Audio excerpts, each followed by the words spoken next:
વિરામ બાદ પુનઃ આપનું સ્વાગત છે।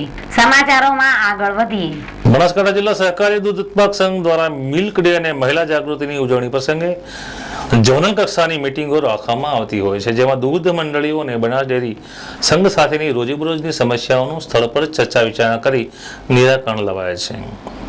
ઝોનલ કક્ષાની આ મીટિંગોમાં દૂધ મંડળીઓના પ્રગતિ માટે ભવિષ્યના વિકાસલક્ષી કાર્યોનું પણ આયોજન કરાય છે, જેમાં આજરોજ ધાનેરા અને થરાદ વિભાગે દૂધ દિન અને મહિલા જાગૃતિની ઉજવણીની ઝોનલ કક્ષાની મીટિંગ ગલબાબાઈ ડેરી સહકારી તાલીમ કેન્દ્ર પાલનપુર ખાતે સવારે 10 કલાકે રાખી હતી।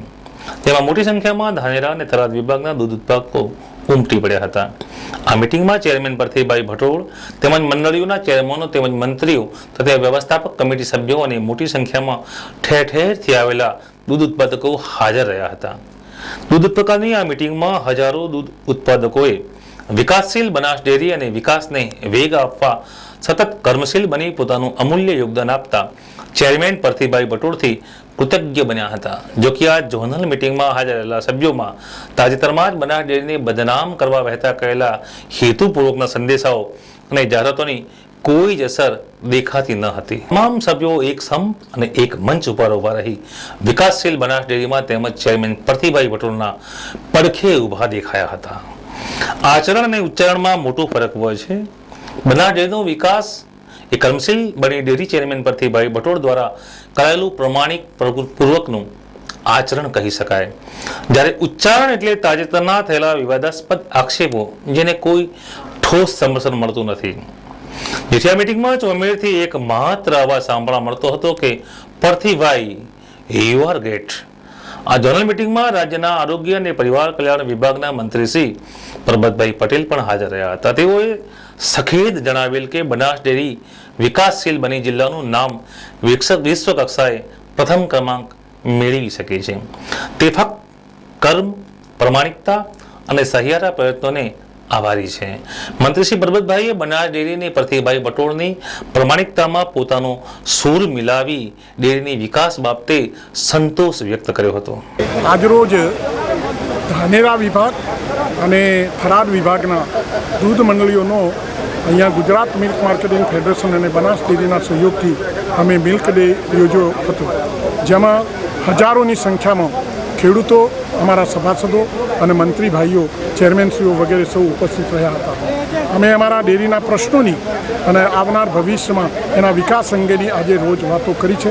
તદુપરાંત હમણાં તાજેતરમાં જે અમારા ઉપર આક્ષેપ થઈ રહ્યા છે, એટલે ભારતની સૌથી મોટી ડેરી જે છે એના ઉપર કેટલાક તત્વો પોતાની મેલી મુરાદો બર લાવવા માટે મનઘડિત ખોટા, જે સત્યથી વેગળા હોય એવા ખોટા આક્ષેપો કરી રહ્યા છે। એના પણ અમારા ખેડૂતોએ અને આગેવાનોએ અને અમે સૌએ સ્પષ્ટતા કરી છે। બરણી કૌભાંડની વાત, ચાની વાત કે બીજી કોઈ પણ વાત હોય તો આ સત્યથી વેગળી તમામ વાતો હતી, એની આજે જાહેરમાં હજારોની મેદનીમાં અમે ખુલાસા કર્યા છે। અમે આ માટે હંમેશા કહ્યું છે કે અહીંયા કોઈ ભ્રષ્ટાચાર લાગતો હોય તો એના માટે અમે તપાસ માટે હંમેશા તૈયાર છીએ। અમારા દરવાજા ખુલ્લા છે, અમારા હિસાબો ખુલ્લા છે અને અમે બતાવી શકીએ છીએ તેમ છીએ। જે વાત સત્યથી વેગળી છે એમાં લોકોને ભરમાવા માટે કરી અને સાવ ઉપજાવી કાઢેલી વાતો કરી છે। જેમ કે બરણી કૌભાંડ 11 કરોડ, તો બરણીની ખરીદી માટે જે એની ખરીદીની પ્રોસિજર થાય એ પ્રોસિજર સારામાં સારી આજ સુધી કોઈએ ના કરી હોય તેવી રીતે 3, 4 છાપામાં જાહેરાત આપી અને મેં ભાવો મંગાવી અને ખરીદી કરી છે। ચામાં ભ્રષ્ટાચારની વાત કરી તો ચામાં તો અમે આજ સુધીમાં અમારા ખેડૂતોને 21 કરોડ રૂપિયાનો ફાયદો કરાયો છે। બનાસ ડેરી ખાતે થરાદ, વાવ અને ધાનેરાના દૂધ ઉત્પાદકોની દર સાલે જે પ્રમાણે દૂધ દિન તરીકે ઉજવણી થાય છે એ ઉજવણીના ભાગરૂપે મિત્રો અહીં આવવાનું થયું છે। અહીં દૂધ ઉત્પાદકોના હિતમાં જે કંઈ એમના પ્રશ્નો હોય છે એનું નિરાકરણને એમને સાંભળવા માટેનો આ બનાસ ડેરીનો સિલસિલો વર્ષોથી મિત્રો ચાલુ આવે છે। બનાસ ડેરીમાં હમણાં જે કંઈ છાપામાં જાહેરાતોના માધ્યમથી કોઈના નિવેદનો લઈને પણ કે મિત્રો બનાસ ડેરી વિશે ખોટી ઇમેજ ઊભી કરવાના લોકો પ્રયત્નો કરી રહ્યા છે।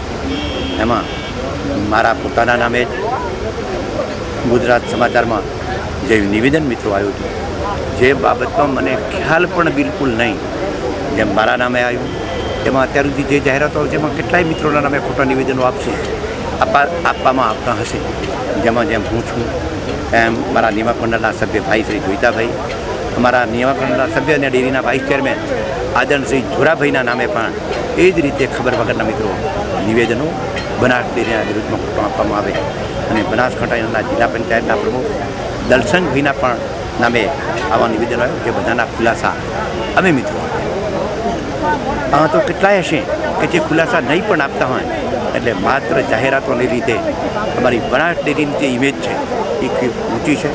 અમારા ચેરમેનશ્રી જે રીતે વહીવટ કરે છે, બધા નિયામક મંડળને સાથે રાખીને આપણું નિયામક મંડળ જે કંઈ નિર્ણય કરે એ આધીન જ મિત્રો પારદર્શી રીતે વહીવટ કરવામાં આવે છે.